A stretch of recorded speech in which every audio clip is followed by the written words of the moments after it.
Blanca cumple 50 años, nada más y nada menos. Desde que se iniciara allí, en aquella casita que se montó en Monteacho, Betania, pues vamos a hacer un recorrido con uno de los principales protagonistas, porque hay que decir que Cruz Blanca se creó gracias a Isidoro Lezcano, pero por detrás había también otro Isidoro, muy amigo suyo, lo conoció casi al principio de Betania.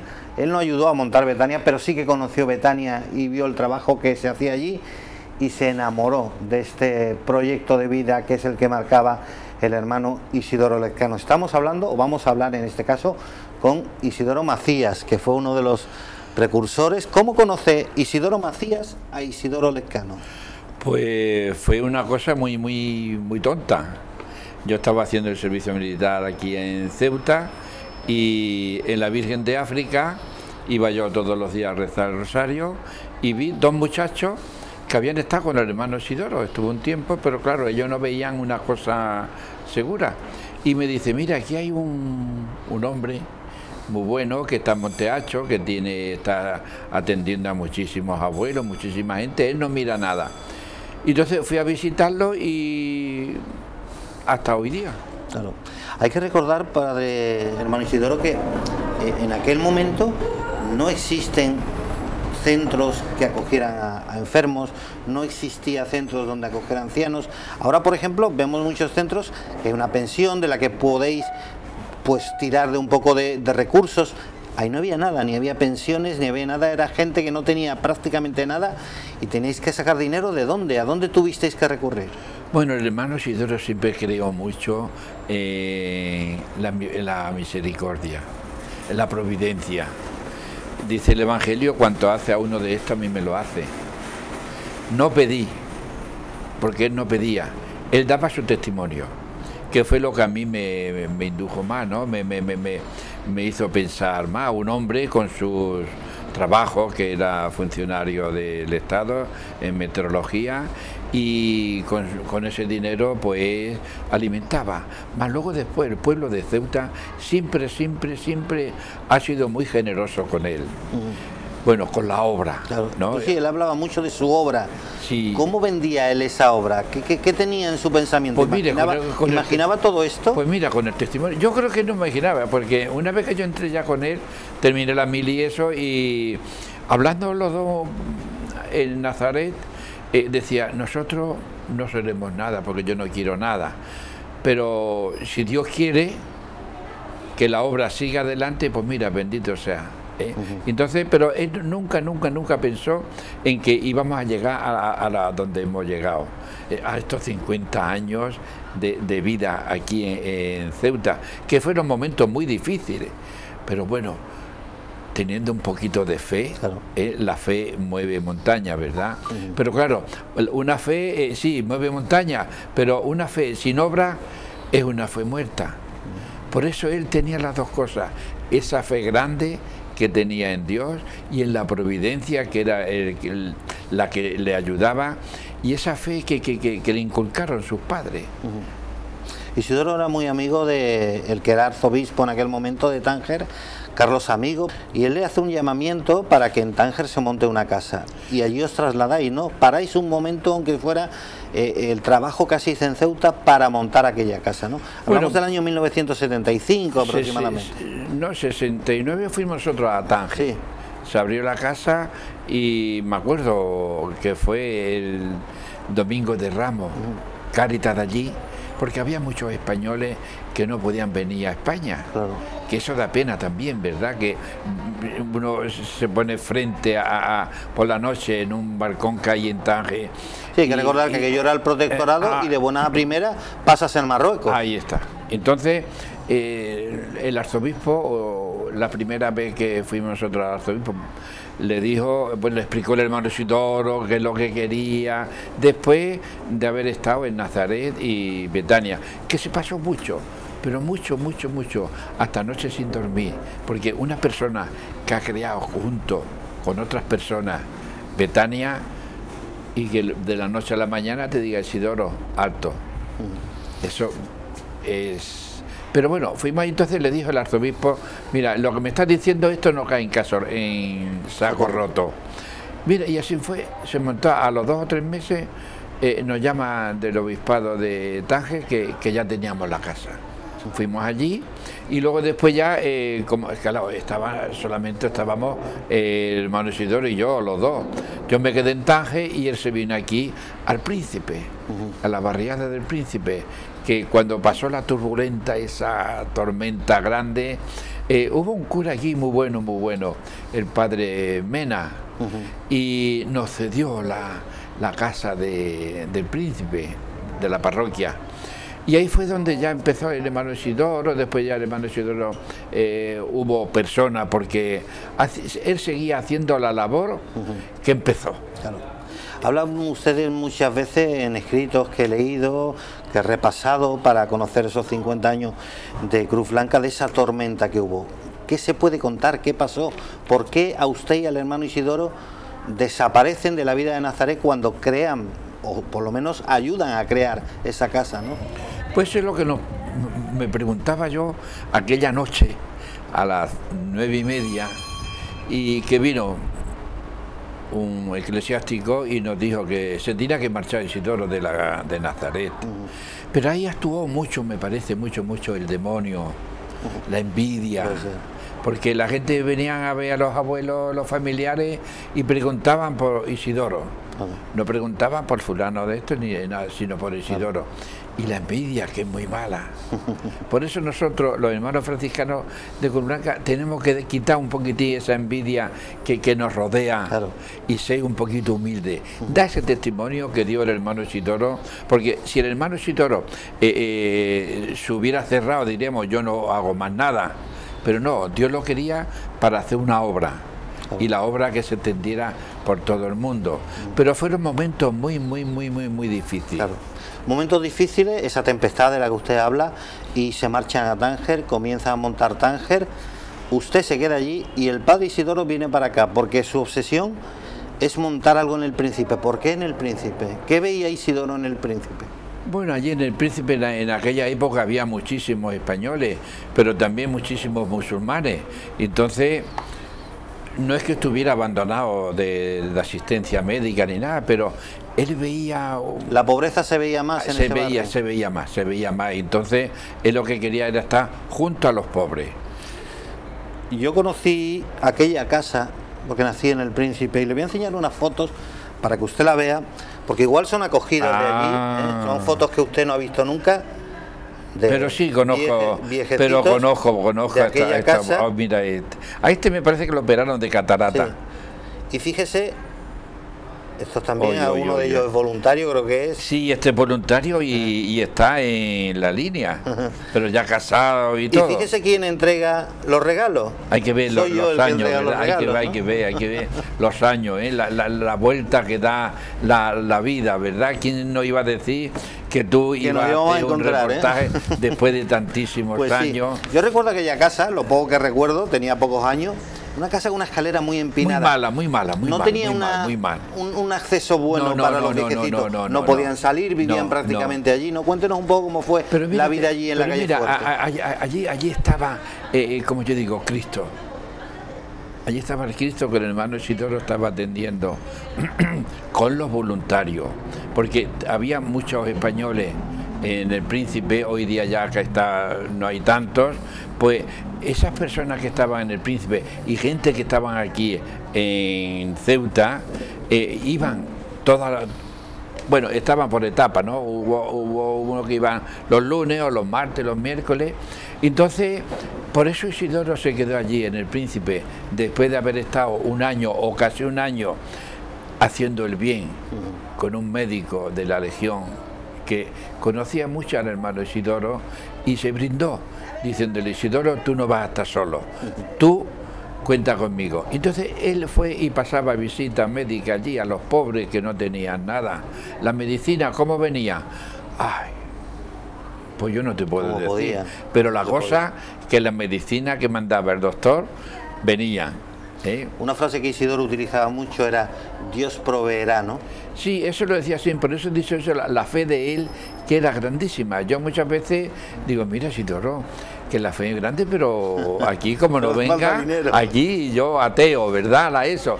Pero él siempre tiene una palabra bonita para decir, Isidorito, vamos a seguir adelante, que Dios proveerá. Y mira si ha provenido, ¿verdad? Claro. Seguimos recorriendo la historia de Cruz Blanca, nos quedamos ahí en la calle Fuerte y llega un momento que allí no caben más acogidos de los que tienen que venir.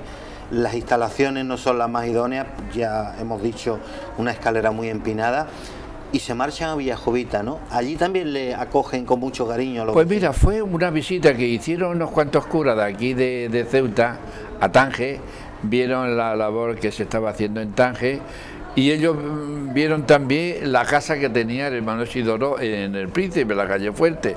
Y entonces, no sé lo que pasó, que de la noche a la mañana me llama Isidoro a mí y me dice, mira Isidorito, pues nos vamos a otro sitio, que es la calle Góngora. Hoy ya no existe la casa esa. Pero bueno, mira, porque es que la casa estaba muy mal, no reunía condiciones ninguna, además con la cosa esta del agua, bueno, pero bueno, allí se estaba haciendo un testimonio grande, un Belén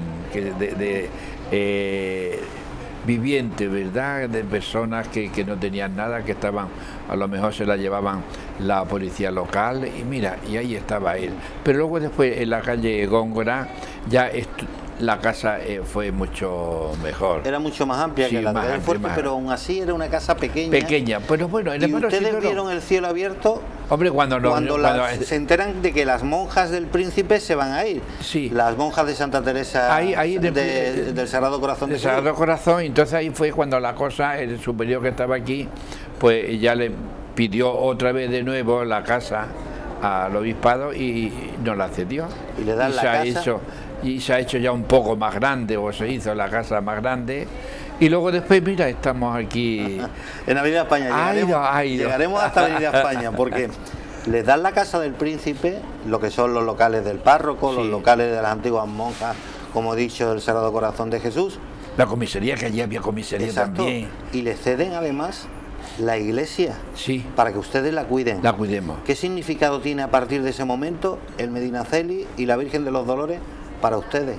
Pues mira, Medinaceli es el Medinaceli, ¿verdad? La gente le tiene muchísima devoción.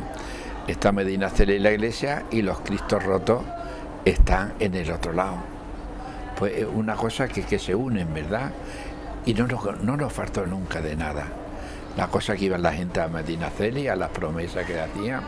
Y mira tú por dónde Dios quiso que se montara a los pies del Medinaceli una casa para las personas que no tenían nada, para los pobres. Qué contraste más raro, no raro, sino bonito, ¿verdad? El hermano Isidoro decía que era ayudar a los pobres sin distinción, me da igual la religión que tengan, decía. Eso lo decía él siempre, y yo siempre lo digo también, digo, ¿por qué uno no va a acoger a uno que no tiene nada? No. Para nosotros no hay distinción de nada. El que tiene, el que no tiene, pues no tiene. La providencia, claro, te da. Fíjese que usted ha dado con un detalle que yo no había caído hasta ahora. El hermano Isidoro llega a Tánger, monta la casa de Tánger y se va y les deja a ustedes. Monta el Príncipe y se va y sigue haciendo su obra en otros muchos lugares, ¿no? Sí. O sea, que él, su obsesión era crear puntos iguales que esto, ¿no? Casas pequeñas, donde se respire el ambiente familiar. Por eso nos llamamos casa familiar de tal, ¿no? Y entonces es lo que quería, casa familiar, donde el abuelo y los frailes sean una familia, que hable con ellos, que juegue al dominó con ellos, que juegue a las cartas con ellos también. Una familia, lo que una familia hace en su casa, que se hiciera también en las casas familiares. Hermano Isidoro, llega los años 90, llega el fenómeno de la inmigración, se vive muy intensamente aquí en Ceuta y en parte de Algeciras, porque allí hay muchas pateras, y la sociedad no estaba preparada, pero ustedes estuvieron ahí para acogerlos y para ayudarlos, ¿no? Pues mira, lo más que me alegra y orgulloso, no porque yo no soy humilde, ¿no? Pero mira qué bonito que te llamen por la noche y te digan, padre, hay una patera y trae tantas mujeres y no sabemos dónde la vamos a poner. Entonces yo tenía en Algeciras un albergue, tuve que quitar el albergue y poner a estas mujeres, acogerlas. Pero es muy triste. Yo he ido unas cuantas veces a la playa y de Tarifa, y una de las veces vi a una mujer con un niño que solamente traía el pañal. El niño muerto de frío, sin comer. ¿Cuántas horas tuvieron en ese estrecho? No sé, tampoco. Yo lo que tenía que hacer era asistir a esos Cristos. Claro. Si antes he hablado de los Cristos rotos, estos también son Cristos rotos. Entonces, ahí estaba la iglesia también. Hermano Isidorito, que es como le gusta a usted que le llamen, ¿cuántas veces ha tenido que escuchar eso de lléveselos a su casa? Porque eso lo dicen mucho. Muchísimo. Gente que no piensa en lo que está diciendo. Muchísimo, ¿no? Muchísimo. Y los que hablan ellos son los que no han vivido.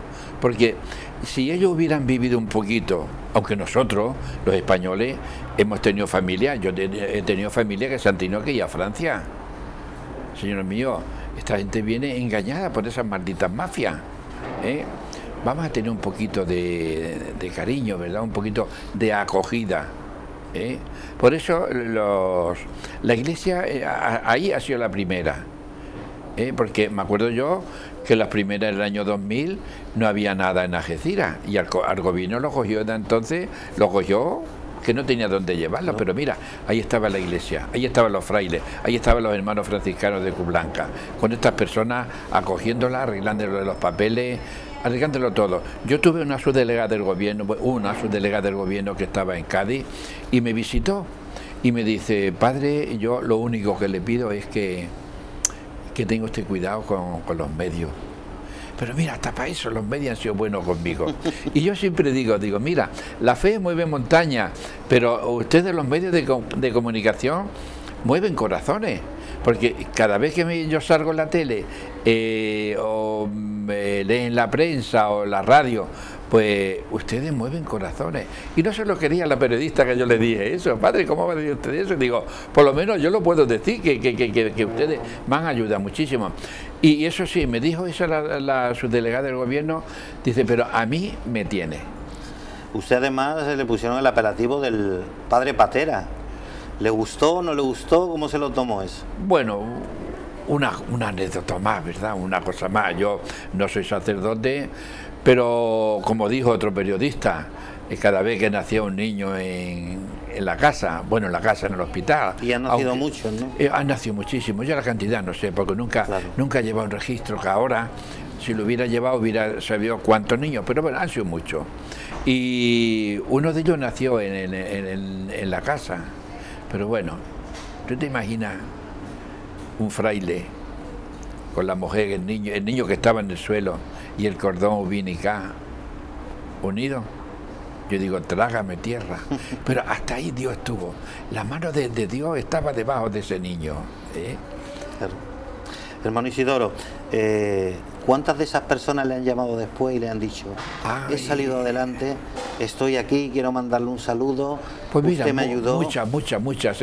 Incluso ahora, a lo mejor estoy durmiendo y son las 2 y pico de la noche, porque ellos no tienen hora para llamar por teléfono. Me llama y me dice, papá, ¿cómo estás? Y yo no me acuerdo quién era, quién me llama ahora. Y era fulana de tal, y solamente para preguntar que cómo está. Y yo le pregunto, ¿cómo está la niña o el niño? Dice, papá, muy bien, que esos niños tienen hoy día 17 años. Claro. Digo, ¿los estudios cómo están? Muy bien, papá, muy bien, porque ella me decía a mi papá. Claro, no tenían a nadie, claro, mira, ahí es...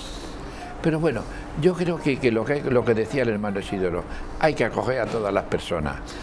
Sea católica, no sea católica, sea... Yo tenía hasta políticos muy renombrantes de Costa de Marfil, he tenido mucho, porque las cosas de la guerra y todo eso salieron. Mira, y están por aquí, por España. Fíjese, padre Isidoro, que si recordamos la figura del hermano Isidoro Lescano, que se marchó allá por el 2006, hace 14 años ya que se marchó, ¿qué pensaría de su obra si ve todo lo que ha construido?